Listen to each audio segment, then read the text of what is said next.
We continue our Courthouse Feature Series report right here on NCTV. This week we're in Carthage and we're about to learn all about the history of the historic Smith County Courthouse.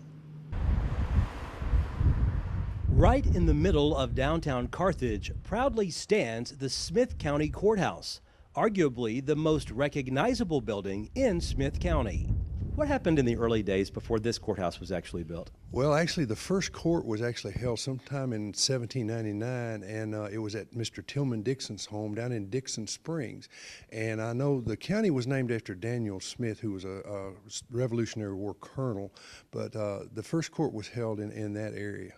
And then after that, at some point, officials decided to build a courthouse. And when was that courthouse built? Where was it built? Okay, in 1804, I believe is the correct date, there was a courthouse constructed on these grounds. It was a brick building. It was about 50 foot square, 2-story, had a cupola on the top of it. And that was the first court that they had from 1804 until this one was constructed. And why did they decide they wanted to build this courthouse? Because you told me the other courthouse was okay. It had not burned or anything like that. Well, it was kind of a plain Jane structure, so to speak, and during that period of time, people were very proud of the county here, of the accomplishments that they had made and things, and so they wanted something that kind of expressed the status that the county had, gained. And this courthouse did not burn. It was built in what year, and why is it still standing today? Okay, it was built in 1877, according to the records that I can find. There's some people say another year, but 1877 is the year that I dig up.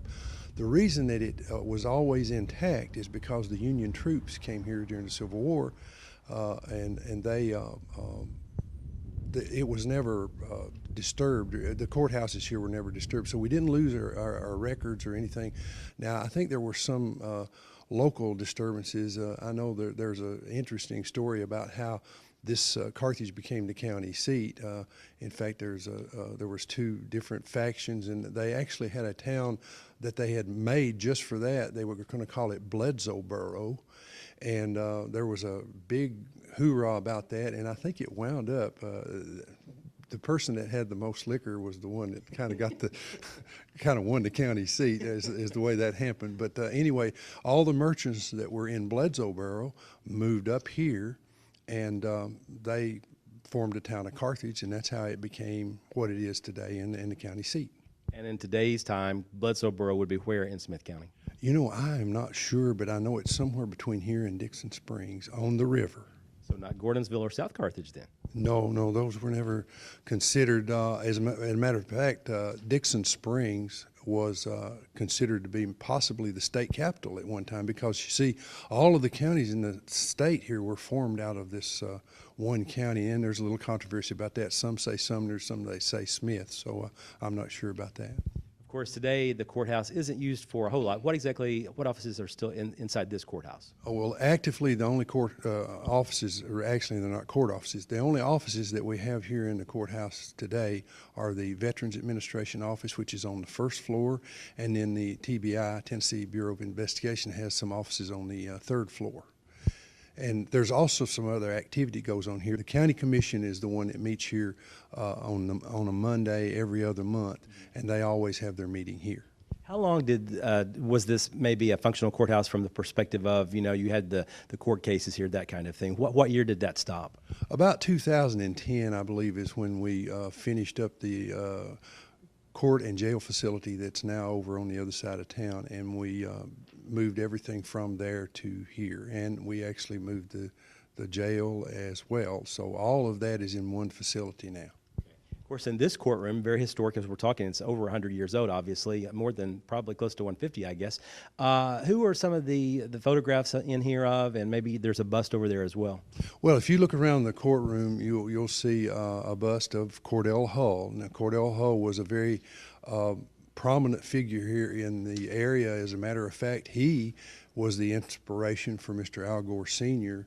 to get into politics and do what he did. He was a teacher here locally, and you have there is a plaque down on the wall about Albert Gore Sr.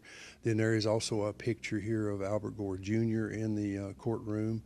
He, of course, ran for president and he was vice president, he announced all of his campaigns from the steps of this courthouse. So that was something of kind of prominence for the building itself.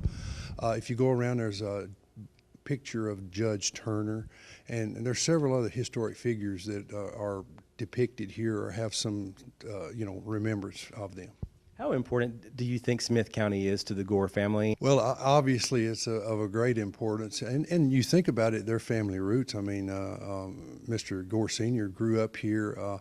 His folks moved in here from, and I don't know the history, but I know they moved in here, and he grew up here in Smith County and wanted to be in politics and became prominent in the nation with that. Cordell Hull used to sit on these very grounds, and Mr. Gore would sit around and they would have conversations, and he would hear them talking, and he was a common figure out here. There are some benches out here in the courthouse where the whittlers used to sit. Well, Mr. Cordell Hull used to sit there with them and discuss things that was going on in the world and in the nation. So at one time, Smith County and this courthouse was right on the cusp of what was going on in the world. You know, it's still a beautiful building, especially outside, I guess. Is it amazing to you that it's still standing today and it looks as good as it does?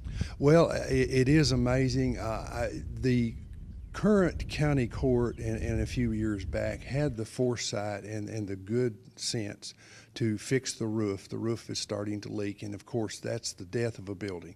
And they repaired the roof. They did it back the way it was. They put all the copper back in place, and so they basically saved the building. And then the interior, current county mayor, Mayor Nesbitt, him and the county court that we have now, they have taken and fixed and repaired some things. Their maintenance crew comes in and keeps up with it. So I think it's because of the continued maintenance that we have that it's in the shape that it is. And yes, I am amazed that we have treasured this building the way it should have been treasured. You talked about how prideful people were here back in the 1870s when this building was first constructed. How prideful would you say Smith Countyans still are today? Well, I would. It is my sincere hope that they feel the same pride that they did back then. I know that when we started raising money to do things around here, we had a lot of folks that donated, and a lot of folks that gave. If you go to the front of the courthouse, you'll see some pavers on the ground out there. Those folks donated money that went toward preserving and keeping this courthouse, and we're very thankful for them to do that. And it's something I think the people have pride in. Also, you've honored veterans of various wars with the monument downstairs, down on the grounds as well. How important was that for you all to do, to recognize those folks? I can't express how important that is, because these guys made the ultimate sacrifice. They gave their lives, and if you're a patriot, if you're an American and you love this country, you have to pay homage to those folks, because they did it all and they gave it all. And I'm so glad that those are down there, and we'll always have something about the veteran in the courthouse. And in fact, we're trying to get a veterans kiosk where people can come in and they can actually look up, and if they've got a relative or someone that's been in a past war, that they'll be able to look them up and see their service record and things like that. Next month, we'll visit Scottsville and learn all about the Allen County Courthouse. Reporting in Carthage, Barry Hyatt, NCTV.